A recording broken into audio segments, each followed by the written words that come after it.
welcome to Life and Laughs in the Jungle Room. I'm Johnny Sanchez, along with Jaime K. That's right, and we are so happy to have a special guest right now. This is the daughter of Memphis Mafia member Marty Lacker. We have Sheri Lacker with us. Thanks for joining us. I am just tickled to be here. We're so excited because, Jaime, tell everybody where we went today. We were at Circle G Ranch, and not on the outside of the gates. We actually got to walk around all of the Circle G Ranch, and that was just amazing. That was phenomenal. Yes. You can't really experience Circle G unless you're actually out there where they all lived and played. Yeah. It's totally different. And the pictures that we've all seen do not do it justice. When you walk out there, this thing is a million times bigger than what you see. You get to drive around and you can experience the feeling that you get walking on there. Now you, Sheri, have experienced that back when Elvis lived there. Tell us what that was like. Oh my goodness. Well, it's still one of my happy places. Back in 1967, 68. Right as, if you want a reference point, when he was doing Clam Bake, or right before he did Clam Bake, and they had just gotten married, he and Priscilla. And so I was like 5, 6, 7 years old in that era, and it was just like a big family picnic romp, you know, that some people had trailers down there. My dad and Alan Fortis worked down there, and we would go have picnics, like I was saying. They had a custom barbecue grill that y'all got to see today, and there's still, you know, the concrete pads that the old trailers were on, and we'd just go out there and sit in the oak grove next to the lake and have picnics and ride golf carts and just have a grand old time like normal folks do, you know? So, and it's left an indelible impression on me. It's a warm, fuzzy spot. Yeah, we could tell that today just being there with you, what a special place that is to you. And a lot of people may have seen some of the pictures of the picnic table, some of the Memphis Mafia family and Priscilla. Everybody was there. Tell us the significance of that time period. Elvis had just got married or was about to get married, I believe.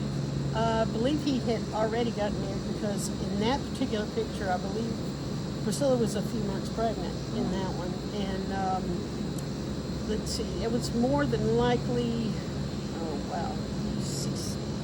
late 67, like the fall of 67, I think. I'm not real sure about it, but that's what it seems to be right for me. And it was just, for Elvis, I think it was one of the times of a rejuvenation for him. His career was right on the cusp of, you know, changing from the movie years. He was about to do the 68 comeback special, or they may have already taped it. And so it was a point where I think it was one of the best times of his life, because he was newly married, going to be a new daddy, you know, going back to the music that he loved tremendously.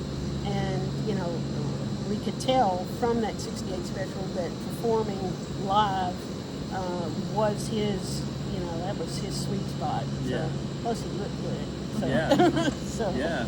Now, we've talked about some of this, Jaime, but during that time that Elvis was there, it was a time where Priscilla had mentioned that it was the best time of her life, because it was more like she had Elvis and it was a normal life there. And you can get that feel when you go visit to see how small the house was. And you can just feel the family vibe on this farm. Talk about some of your experiences on the grounds there. What kind of things did you do? Everybody kind of like fishing, you know, walking the grounds. They rode horses. You know, it was a situation where you could walk from the house, if you were staying at the house, and just go up to the barn and harness a ride or two, you know, and they would go out and run the horses and, you know, just cook regular meals. Like if a lot of us gathered around and it wasn't at the barbecue pit, then they would, you know, have a big spread at the house, and, you know, just just like Old Home Week or something, just like you're going to grandma's for the, for a Labor Day weekend or whatever, like a lot of people are today, probably. So.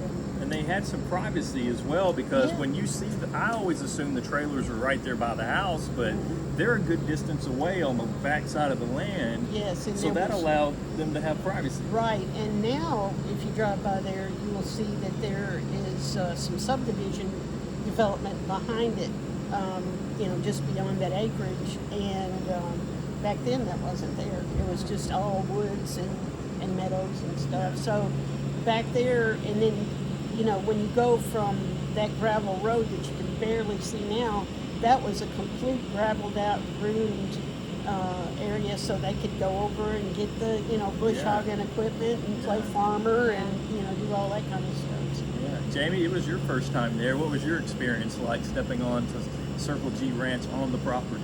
I was surprised at how much land was back there. I did not realize how far it went. I guess I was thinking just a little ranch. Yeah, like a little. And it was enclave. definitely, I can see why Elvis wanted that property. It's a feeling of tranquility and very serene. Yeah. That was a big surprise to me. Yeah, and as you were standing by the gate up there in the front of to the side of the house, the main driveway, he and I both turned around at the same time, and you saw that acreage spread out. Yeah. And you don't realize it when you're like by the lake or whatever, that much of a vista in front of you, and you can get the full feel of it. Yeah. So, In fact, there was a Elvis lot of loved people. it so much, he went back to the set late and made up an excuse, which some people say was an excuse, some people say it was for real. I've heard, of course, Tish Henley, that's where she came into his life, I believe. He had saddle sores. I believe it was somewhere during that time. Is that correct? That is about the same time that Tish went to work for Dr. Nick. I believe she said she graduated from nursing school in about 68 and went to work for the medical group. And Dr. Nick, it was actually through Barbara Little, George Klein's fiance, and then became his wife, was the also, let's shine some light upon it, shall we? But she was actually the contact through George, and then Barbara talked to Dr. Nick, and he did have saddle sores. And at that point, Elvis came into the office because that's what Dr. Nick was requiring. So I'm not quite sure if Tish was out there at that juncture, actually at the ranch. She may have accompanied out there, for one or two times, but I do know that Dr. Nick required him to come into their office. Yeah. And that's where they really, kind of established a relationship. Now, when Elvis had to go back to the movie set, which he did not want to leave, that in fact he bought everybody horses, the El Camino cars. Yeah. Rancheros. Just he really loved this place so much. Yeah. It gave him an escape, I believe, from. It felt like a normal home is what it was, and he had those same people that he had, banded around him, his chosen family, and the members of his family and his friends, and Memphis Mafia and everything. And it just, I think it was a respite from the noise that he had experienced for all those years, and as y'all said, it was a place of peace. Yeah. And that cross out there is what drew him to it. And he being a spiritual person, naturally, that was the thing that brought him there. But I think the actual place and what he was able to be when he was out there is what kept him there for the time.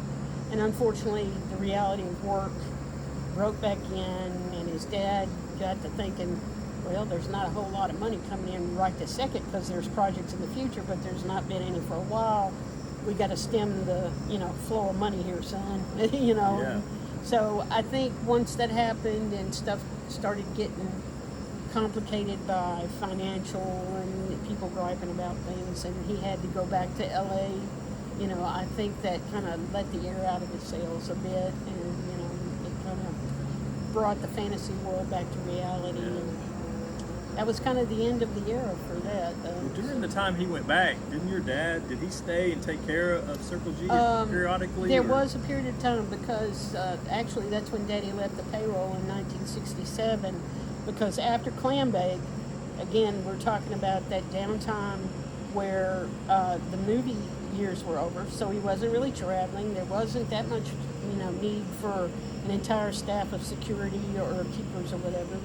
And on Clambake, Elvis actually had an accident, and I think he busted his head or something. Was this where he tripped over the phone cord? Yeah, Concussion? yeah. And so Colonel Parker kind of lost his mind a little bit and decided there wasn't enough input from him and enough control. And that was right at the point where Joe Esposito had come back as well, and he and my dad had been co-foreman.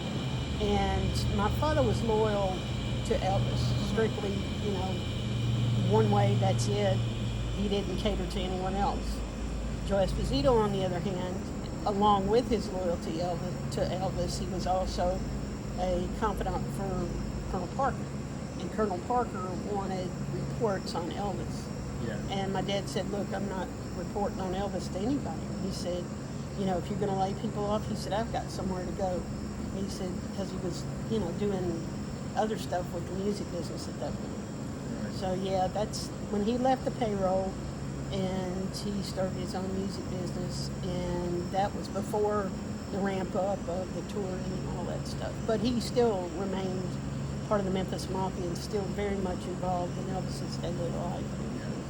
Now, Vernon was always about business. In fact, a lot of people don't know, I didn't know this till today, that Vernon actually kept an office on the grounds of Circle G. Yeah, the little tack room off of that L-shaped stables there. You can still see little remnants of, the last time I was in there, which was about a year and a half ago, and the little desk area. And there may have still even been a chair there, and there was I don't know if, the newer owners since then had gone in there and put paperwork, but there was paper scattered everywhere. Yeah. So it was kind of a little tack room, little desk space. Well, a lot of people want to know. They're always asking, what's the status of Circle G? What's going on? Do you have any insight? Well, I do have the good fortune of being able to talk to one of the owners, especially his wife. They are part of a 3-owner team, I believe, and they very much intend to do something with it.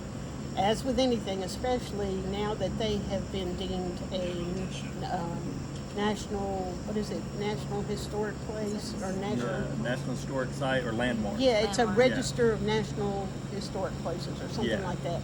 They got the designation from the state of Mississippi, definitely, and I believe the final approval for the national came through. And I have to double check with the old Circle G Foundation. I think they're going to actually erect, the historical monument down there soon, if they haven't done so already. I don't think they have. But one of those people had contacted me and said they would like for me to be in attendance with it too. So hopefully it's going to go forward. When you do deal with history, and unfortunately there are stringent rules, when we were down there today, you can't even pick up a brick or a rock or anything because it will disturb its natural essence. And so it's a snail's pace kind of thing, but I do believe that they have good intentions of either preserving it or renovating it. So I'm hoping, keeping my fingers crossed. Yeah. Well, what do you feel? I mean, you've experienced so many things. I mean, your dad, you were there with your dad, with Elvis, with so many family and friends. What do you feel when you walk around that property? Oh, God. I was telling Jaime earlier, we were standing in the little grove where that picnic table picture was. I said, I could bring a chair and sit there and be just as content. And it's one of the few places, especially attached to the Elvis world, that everything is exactly as it was when I was a 6-7-year-old child. Yeah. It'll almost make me cry sometimes because it brings me back. Yeah. Did you have any experiences playing on that bridge that goes across? No, my mom didn't know how to swim, and she wouldn't even let us have a pool in the backyard when Daddy said he was going to have a pool. But she just was too afraid to let us go. Yeah. And especially, we were elementary school and preschool, so But as an adult, I've been on there a couple of times, and I love it. It's just honest to goodness. I mean, it's it's such peace of mind and like a spiritual thing almost, so. I didn't expect that. Did you, Jamie? No. The feeling that comes No. over you walking on that property, there's such a feeling of peace and tranquility, like you said. Yeah. But tell us what you thought as you walked around the property then. I already remember, like 5 minutes ago. You already She asked said she did experience. You already asked Okay. that question. Okay. He wanted. He really wanted you to drive that point home. I just wanted to include you in the conversation. Well, how a lot did of you the feel? questions, but see, a lot of the questions You already asked. So we can Overlay that. Yeah. Okay. Well, how Okay. did you feel? Yeah, how did you feel, Johnny? Tell us. Actually getting to walk in it for the first time. That it was incredible, and I can't believe it took me this many years of coming to Memphis and I know. to get to Circle G Ranch. Like I said, I mean, like you said, even it was so picturesque. It's like a scene from a movie. I mean, you look up at these trees, these oak trees that are ginormous, that have been there for 75 years, maybe some of them. I mean, It has just to be as thick What as was they the are. biggest surprise for you with Circle G? a lot of people would say this how small the house was. That was a little bit, but to me it was just how much land that this encompassed. You just don't get that looking on the internet at pictures. And, Right. Right. and It's like just- the Grand Canyon. You cannot Yeah. you cannot capture the enormity on film. Yeah. And as pretty as the pictures are, unless you're standing there in the middle of it, you can't Yeah. feel it. And it's not a mystical thing. It's not this magic wonderment of Elvis's spirit floating across the lake. Right. It's just you can see that it's like frozen in time. Yeah. It's that happy place that they saw almost, how many years ago? 50 years ago. 50 years? Yeah, Over because it's- 50 years yeah. ago. It's, thank God that all those plans to subdivide and sell to the various people and everything did not take place. Yeah. And Yeah. it's still there. I read in one of the books that Elvis, his plan was to have like a little subdivision with Yeah, like built to have- houses, but he couldn't get the right licensing, and that's why the trailers. Right, they could not get, they would have to have it rezoned as a subdivision. And so they just got trailer permits instead. He was gonna build houses for everybody. And that would have totally changed history as we know it. Because do you think he would have kept Graceland? Oh yeah, I think like he said himself one time, he said, a reporter asked him, I think, when he came back from the Army, that he said, do you have any plans to sell Graceland? He said, no, I'm gonna, as long as I'm able, I'm gonna keep it. So I think he would have kept it as it being, his first, it would be his home base and everything, so. Now, some of those trailers that were on the property of Circle G made it to Graceland. I believe, was it Billy and Joe that took Elvis and Priscilla's trailer? Well, no, I believe it was Mike McGregor, who was the Okay. fellow that was the horse wrangler and did a lot of really excellent leather work and yes, made jewelry some of making. his belts, I believe. Some of the leather belts and some of the leather jackets. Yeah. And he brought, one night, there was a bracelet. He walked by me and, my gracious, Right. thank you. The mosquitoes. Yeah, that's filming it. The Memphis Plein air. mosquitoes. Yeah. Yes. Memphis State the Tennessee State Bird. Yeah, Yeah. it's in that group. They call it the Memphis Mafia mosquitoes. So, Yeah, yeah. But he. I forgot what I was talking about. What We were talking about the trailers that made their way from Oh yeah, Circle G to yeah. Graceland. I'm sorry. Mike McGregor brought that one up, and I believe that was the one that was Elvis and Priscilla's trailer. I think that's the one that had the red shutters on it. I'm not quite sure. Y'all have to check that for Okay. me. But he actually bought a double wide trailer for Billy and Joe. And so, Graceland is at the front of the land, and so they put the trailers back here, and Billy's and Joe's was set like this, and then the other ones were set like this and this. And so when they were there, it was Billy and Joe, Mike McGregor, and then his Aunt Nash and her husband. And I think their youngest daughter, not Donna, but the other one, I can't remember her name right now. And then when Mike left, he went back down to Mississippi, and Tish moved into that trailer in the mid to late 70s sometimes. Okay. And now the horses. How many horses were on the property of Circle G about, and what happened to those horses when it was sold? Were they moved to Graceland? Well, I believe I have seen where Daddy and Billy and them were talking about there was like 12 to 13 different horses, because they bought horses for everyone, plus brought like Rising Sun and Domino, Elvis and Priscilla's horses down there. I don't know what happened to all of the horses when they left the ranch. I know Sun and Domino and Billy and Joe's horse, I believe, came back. I think they're back to Graceland was like 4 or 5 horses.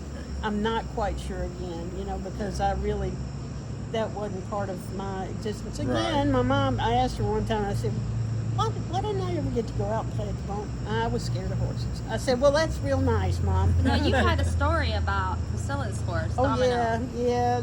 We were down at the ranch, and I was always a short person. Even as a child, I was, this big. But, and Domino was a fairly big horse. And she let me hold on to the lead rope. And Priscilla. we were walking. Yeah, Priscilla let me hold on to Domino's lead rope. I think it may have been Sandy Schilling, or it was one of the other wives or girlfriends that was with us. And she said, just don't, jerk on our lead and you'll be all right. And there's this big horse towering up against me. And I either slid or stepped on a stick or something. I can't remember what happened, but Could have been Elvis's ring you slipped on. I might have. I might have stubbed my toe on it. It's probably why nobody can find it. It's buried in the ground. But anyway, and so I jerked down and the horse reared up, and I'm like, no. oh my God, there's a giant horse above me. It's going to stomp my guts out. And unfortunately, it called for a pamper change, even though I was already potty trained, and had to walk all the way back down Yeah. the meadow there back to the house, and that wasn't a badge of honor moment.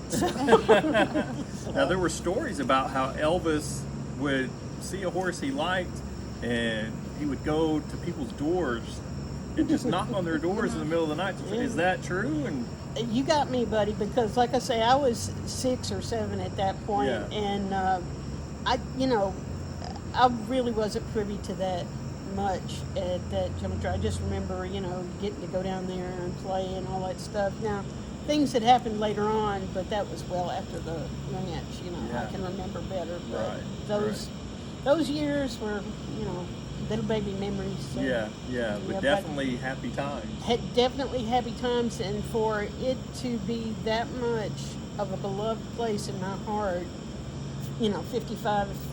54 years later, or however it's been, I mean, I can't explain it, but it left an indelible impression on me. Very emotional, yeah.